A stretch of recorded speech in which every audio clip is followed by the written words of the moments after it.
Hello, magandang hapon sa inyong lahat. 3:10 na ng hapon ngayon dito sa Alaska at kung mapapansin nyo, hindi ganun kasikat ang araw ngayon. Dati pagka mga ganitong oras na tirik ang araw at saka napakasikat niya. Dahil ngayon nga ay cloudy kaya talagang malamig pa rin sa labas. May dalawa na naman tayong salita na isasign at ngayon nga ang isasign natin ay ang salitang yes or oo. Paano nga ba isign ang salitang yes? Ganito, letter Y. Itutungo nyo lang. Yes yan. Pwede rin naman ganito. S. Itutungo nyo lang din ganon. Yes.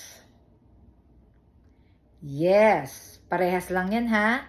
Siyempre, mahalaga pa rin ang facial expression. Yes. Yes. At siyempre, pag may yes, may no. Paano namang isay ng salitang no or hindi? Ganyan, kamay nyo. Kasi pag ginanyan yan, sa sign language alphabet, it's letter N. So, ganyan, no. No.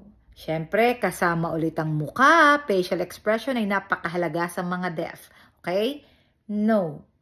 So, ngayon, ang natutunan natin ay ang salitang yes and no.